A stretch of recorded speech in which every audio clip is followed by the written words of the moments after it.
Assalamualaikum teman-teman, bagaimana kabarnya? Semoga semua baik-baik saja dan sehat-sehat saja. Oke, pada kesempatan kali ini saya akan berbagi tentang aplikasi yang digunakan dalam proses belajar mengajar jarak jauh. Seperti teman-teman ketahui, pada masa pandemi ini pemerintah telah meliburkan dari SD sampai perguruan tinggi. Semua libur, walaupun libur tapi tetap proses belajar mengajar harus berjalan. Nah, di sini saya akan berbagi aplikasi-aplikasi apa saja yang saya pakai dalam proses belajar mengajar jarak jauh. Yang pertama adalah aplikasi Zoom. Aplikasi Zoom adalah aplikasi video conference atau aplikasi untuk meeting, aplikasi untuk rapat, yang dimana teman-teman bisa berinteraksi langsung dengan banyak orang walaupun tidak di satu tempat. Seperti video call rame-rame lah begitu. Yang kedua adalah aplikasi Google Classroom. Aplikasi Google Classroom ini adalah aplikasi untuk berbagi file, khususnya untuk berbagi file antara guru dan siswa, antara dosen dan mahasiswa. Oke, saya akan mulai dari yang pertama, yaitu aplikasi Zoom. Aplikasi Zoom ini walaupun banyak yang menggunakannya secara gratis, sebenarnya ada pilihan lain, ada paket-paket lain yang berbayar. Saya akan membahasnya satu-satu dari yang gratis. Paket pertama adalah paket basic. Paket basic ini free, gratis, bisa digunakan oleh siapa saja. Di paket basic ini dia bisa sampai 100 partisipan, jadi bisa sampai 100 orang bergabung dalam satu meeting itu. Namun kendalanya di paket basic ini limit maksimal waktunya adalah 40 menit. Jadi setelah waktu habis, 40 menit habis, maka meetingnya itu akan end secara otomatis, akan berhenti secara otomatis. Dan mengakalinya bisa dengan cara membuat meeting baru, itu tidak masalah.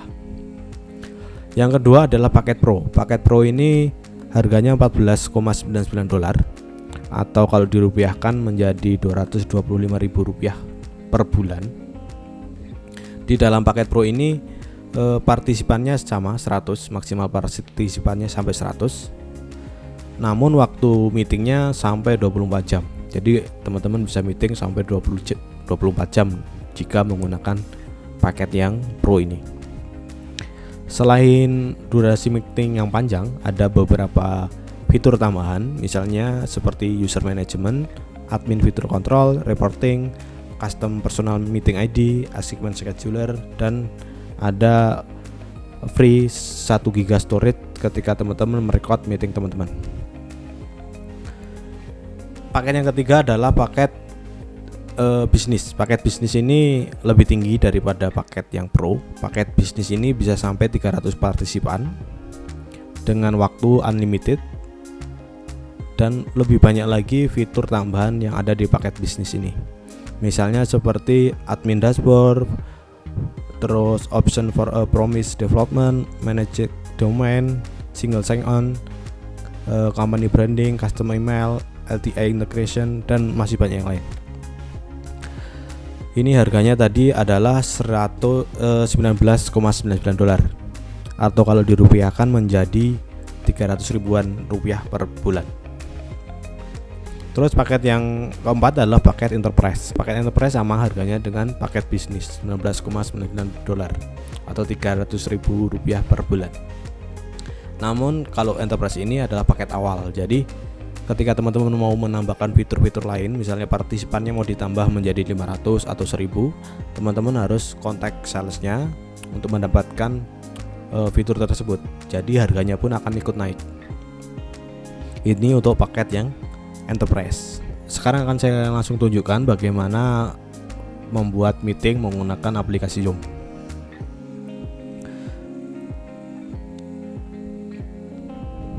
Pertama saya akan membuka aplikasi Zoom-nya. Oke, setelah buka, teman-teman akan disuruh login. Setelah itu teman-teman bisa login. Karena ini saya sudah login, maka tampilan utamanya akan berbentuk seperti ini. Nah, di sini saya bisa memilih new meeting atau join ke meeting orang lain. Karena ini pertama saya membuat meeting baru, maka saya akan ngeklik new meeting. Oke, ini sudah muncul. Yang pertama muncul adalah alert dialog join audio. Ini maksudnya adalah teman-teman harus mengeklik join with computer audio ini. Atau misalnya teman-teman menggunakan headset atau mic tambahan, teman-teman bisa mengeklik yang bawahnya, test speaker with microphone, test speaker and microphone. Karena ini hanya contoh saja, saya akan mengeklik yang paling atas, yaitu join with computer audio. Bagaimana mengetahui suara kita sudah masuk atau belum? Di bawah ini ada indikator mic-nya. Begitu teman-teman. Setelah teman-teman membuat meeting baru di Zoom, maka langkah berikutnya adalah mengundang partisipan untuk masuk ke dalam meeting teman-teman. Caranya bagaimana? Caranya teman-teman bisa mengklik di bawah ini, ada menu partisipan, diklik, terus invite. Nah, teman-teman bisa mengeklik yang paling pojok kiri bawah, yaitu copy invite link. Ini otomatis akan ngopi ke komputer teman-teman, dan teman-teman tinggal pas tekan ke orang yang mau diundang untuk join ke meeting teman-teman. Ini saya pas tekan di WhatsApp misalnya, sebagai contoh saja. Nah, nanti setelah itu partisipan teman-teman orang-orang yang teman-teman undang akan muncul WhatsApp-nya dan langsung bisa mengeklik linknya di situ. Ini saya buat partisipannya adalah HP saya sendiri sebagai untuk contoh saja. Nah, setelah orang yang teman-teman invite itu mengeklik linknya, maka akan muncul di sini waiting. Dia menunggu persetujuan untuk dapat masuk ke meeting teman-teman. Kalau teman-teman menyetujui, maka teman-teman bisa mengeklik admit. Oke, ini satu orang ini sudah bergabung di dalam meeting teman-teman. Ya, ini saya allow video biar kelihatan videonya. Kelebihan aplikasi Zoom ini daripada aplikasi video call biasa seperti WhatsApp, itu adalah di aplikasi Zoom ini kita dapat berbagi screen. Jadi kita dapat presentasi. Misalnya saya akan presentasi nih. Saya akan siapkan PowerPoint-nya di sini. Ya.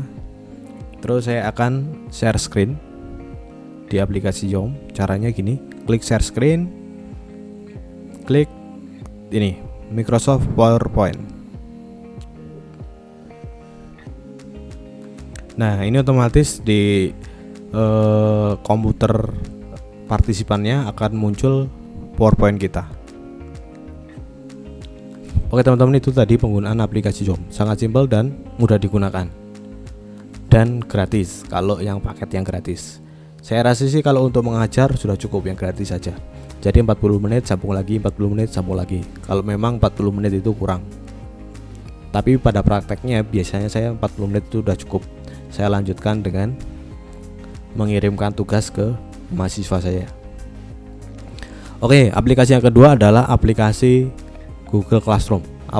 Aplikasi Google Classroom ini adalah aplikasi untuk berbagi antara guru dan siswa atau dosen dan mahasiswa.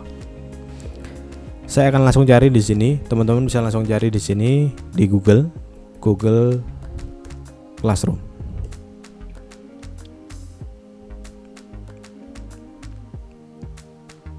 Linknya nanti akan saya taruh di deskripsi ya.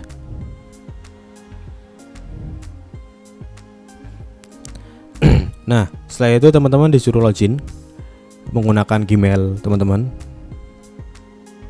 Setelah itu akan masuk ke halaman Google Classroom. Nah, di sini teman-teman bisa membuat kelas. Masing-masing kelas ini adalah kelas yang sudah saya ajar. Misalnya saya akan membuat kelas baru. Caranya klik simbol plus ini, terus klik buat kelas. Oke, lanjutkan. Nah, di sini teman-teman bisa mengisi nama kelas yang mau teman-teman buat, misalnya kelas YouTube. Ini boleh diisi, boleh enggak yang bawah ini. Misalnya mata pelajaran belajar Android. Oke. Kelas yang tadi saya buat sudah jadi. Bentuknya seperti ini halamannya. Nah, untuk mengundang mahasiswa atau murid-murid teman-teman bisa mengopi kode kelas di sini. Ini di copy dan dibagikan ke mahasiswa atau murid teman-teman.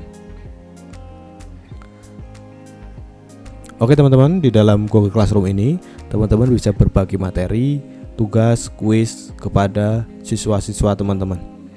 Caranya bagaimana? Teman-teman bisa klik tugas kelas, terus klik buat. Nah, di sini teman-teman bisa memilih tugas kuis, pertanyaan ataupun materi. Saya ambil contoh, klik tugas. Kasih judul. Tugas pertama misalnya. Terus kerjakan halaman 20. Selain ada judul dan petunjuk pengerjaannya, di sini teman-teman juga bisa melampirkan file untuk tugasnya. Misalnya tugasnya itu ada di Word ataupun di PDF ataupun di PowerPoint. Ini sebagai contoh saja. Saya upload filenya.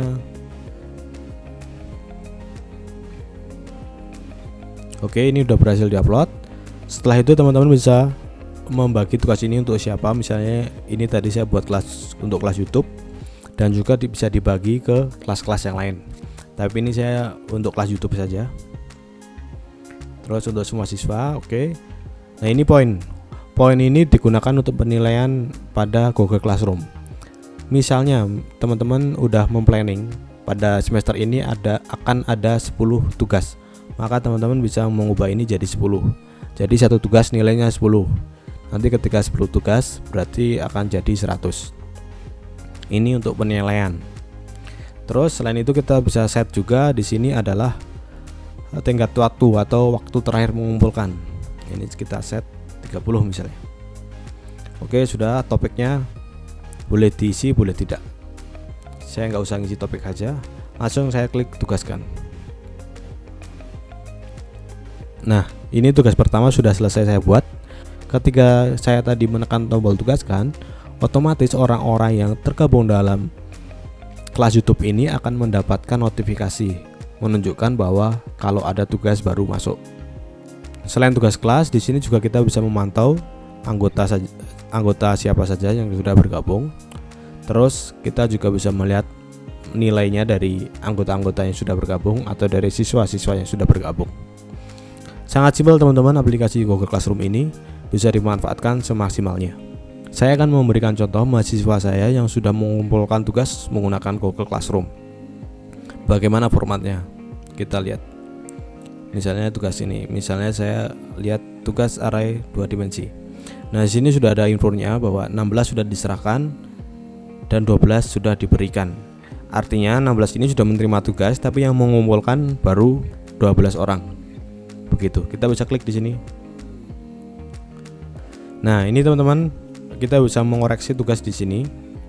Kalau kita tidak mau menggunakan penilaian otomatis seperti tadi, kita bisa mengoreksi satu-satu di sini. Begitu teman-teman penggunaan aplikasi Google Classroom. Oke teman-teman, sudah saya share 2 aplikasi yang saya gunakan dalam perkuliahan jarak jauh antara saya dan mahasiswa saya. Kedua aplikasi itu tadi adalah aplikasi Zoom dan aplikasi Google Classroom. Kedua aplikasi itu saya gunakan secara gratis dan saya maksimalkan kegunaannya. Walaupun gratis tapi bisa dimanfaatkan secara maksimal. Begitu teman-teman, semoga yang saya sampaikan bermanfaat. Terima kasih. Assalamualaikum warahmatullahi wabarakatuh.